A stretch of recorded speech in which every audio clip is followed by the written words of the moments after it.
फिरौन नहायत ही बद किरदार और जालिम सिफत इंसान था। आज से तकरीबन 3000 साल पहले ये मिस्र का बादशाह हुआ करता था। मिस्र पर फिरौन का राज था। ये अपने जुल्म और बर्बरियत की वजह से जाना जाता था, जो कि रियाया पर काफी जुल्म सितम किया करता। रियाया में से कोई एक शख्स भी अगर फिरौन की बात को नकार दे या उसकी बात को ना माने तो ये फौरन ही उसे कत्ल करवा देता और उसे मिस्र की सफ़े हस्ती से मिटा देता। अल्लाह ताला ने इनकी तरफ हजरत मूसा अलैहिस्सलाम को भेजा। अल्लाह की कुदरत और अल्लाह के करम की ये वजह ही थी कि हजरत मूसा अलैहिस्सलाम की परवरिश फिरौन के महल में ही हुई।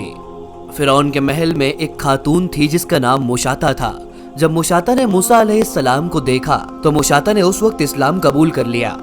ये खातून फिरौन के महल में खादिमा का काम किया करती थी। मुशाता को फिरौन की बेटी की काम काज और इसकी खिदमत में मामूर किया गया था। एक वक्त की बात है कि जब मुशाता फिरौन की बेटी के सर में कंघी कर रही होती है, अचानक ही उसके हाथ से कंघी छूटकर जमीन पर गिर जाती है और जिस वक्त वो गिरी हुई कंघी को उठाने लगी उसके वक्त उसकी जुबान से बेसाख्ता बिस्मिल्लाह निकल गया। शहजादी ने जब एक कलमा सुना तो वो काफी हैरान हुई। फिरौन की बेटी ने कहा कि तुमने आज अजीब कलमा कहा है, मैंने आज से पहले तुम्हारे मुंह से ये जुमला कभी नहीं सुना। आखिर तुम किसे अपना रब कह रही हो, जबकि खुदाई का दावा करने वाला तो मेरा वालिद यानी फिरौन है। मशाता ने कहा कि तुम्हारा बाप रब नहीं है, रब तो वो खालिक कायनात है जिसने इस पूरी दुनिया को बनाया है, जो तुम्हें, मुझे और तुम्हारे बाप यानी कि जो फिरौन खुदाई का दावा करता है उसे तक रिस्क देता है। फिरौन की बेटी ने हैरानी के आलम में पूछा कि क्या तू किसी और को अपना रब मानती है? मशाता ने हामी भरते हुए कहा कि तेरा, मेरा और तेरे बाप का भी रब अल्लाह ताला है। शहजादी ने जाकर ये बात फिरौन को बताई। जब फिरौन को ये बात पता हुई तो वो काफी गजबनाक हुआ। फिरौन ने मशाता से सवाल किया कि क्या तू मेरे अलावा किसी और को अपना रब मानती है?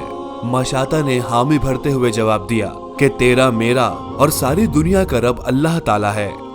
फिरौन ने उस वक्त हुक्म दिया कि सजा के लिए जो तांबे की बैल बनाई गई है उसे गर्म किया जाए और जब ये तांबे की बैल मुकम्मल तरीके से गर्म हो जाए तो इसके बच्चों को एक एक करके इस दहकते हुए तांबे के बैल में डाला जाए और जब इसके सारे बच्चे खत्म कर दिए जाए तो आखिर में इसको भी इसमें झोंक दिया जाए। तांबे का वो सांचा जो बैल की तरह नजर आ रहा था, जब इसके नीचे आग लगाई गई तो ये आग की गर्मी की वजह से दहकते हुए लाल रंग का हो गया। इसके बाद इसके बच्चों को इसके अंदर डाला गया। मशाता ने कहा कि ऐ बादशाह, मेरी एक दरखास्त है कि जब तुम हमें कत्ल कर दो, हमें मार दो, तो उसके बाद जो हमारी हड्डियां बचे उन्हें एक जगह डाल देना।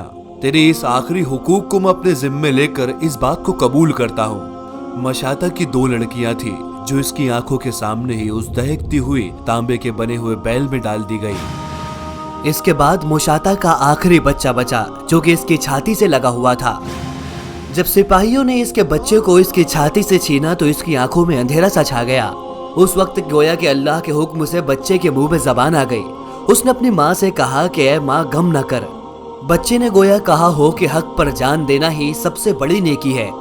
मशाता ने जब अपने इस छोटे बच्चे की आंखों की तरफ देखा तो उसे अचानक ही सब्र आ गया और इस छोटे बच्चे को भी उस दहकते हुए तांबे के सांचे में डाल दिया गया और आखिर में इसकी माँ को भी इसी आग में जलाकर मार दिया गया। कहा जाता है कि जिस रात हुजूर अकरम सल्लल्लाहु ताला अलैहि वसल्लम मेराज पर रवाना हुए, जिस वक्त आप बुराक पर सवार थे, आप बैतुल मुकद्दस की तरफ जा रहे थे, तो आपको मिस्र की तरफ से एक खुशबू आई। हुजूर सल्लल्लाहु ताला अलैहि वसल्लम ने जिब्राइल से पूछा कि ऐ जिब्राइल, ये खुशबू किस चीज की है और ये कहाँ से आ रही है? हजरत जिब्राइल ने कहा कि ये खुशबू फिरौन की एक बांदी की है जिसने इस्लाम की खातिर खुद की और खुद के बच्चों की कुर्बानी तक दे दी और इनकी हड्डियों को जहां दफन किया गया वहां से आज तक खुशबू आती है। दोस्तों, ये थी दीन की बात की हमारी आज की वीडियो। आपको ये कैसी लगी कमेंट सेक्शन में अपनी राय देकर जरूर बताएं। साथ ही हमारे चैनल को सब्सक्राइब करना ना भूलें। इस वीडियो को अपने दोस्तों और फैमिली मेंबर्स के साथ जरूर शेयर किया करें ताकि उनकी दीनी मालूमात में इजाफा हो सके। इंशाल्लाह मुलाकात करेंगे अब हमारे आने वाली अगली वीडियो में। तब तक के लिए अल्लाह हाफिज।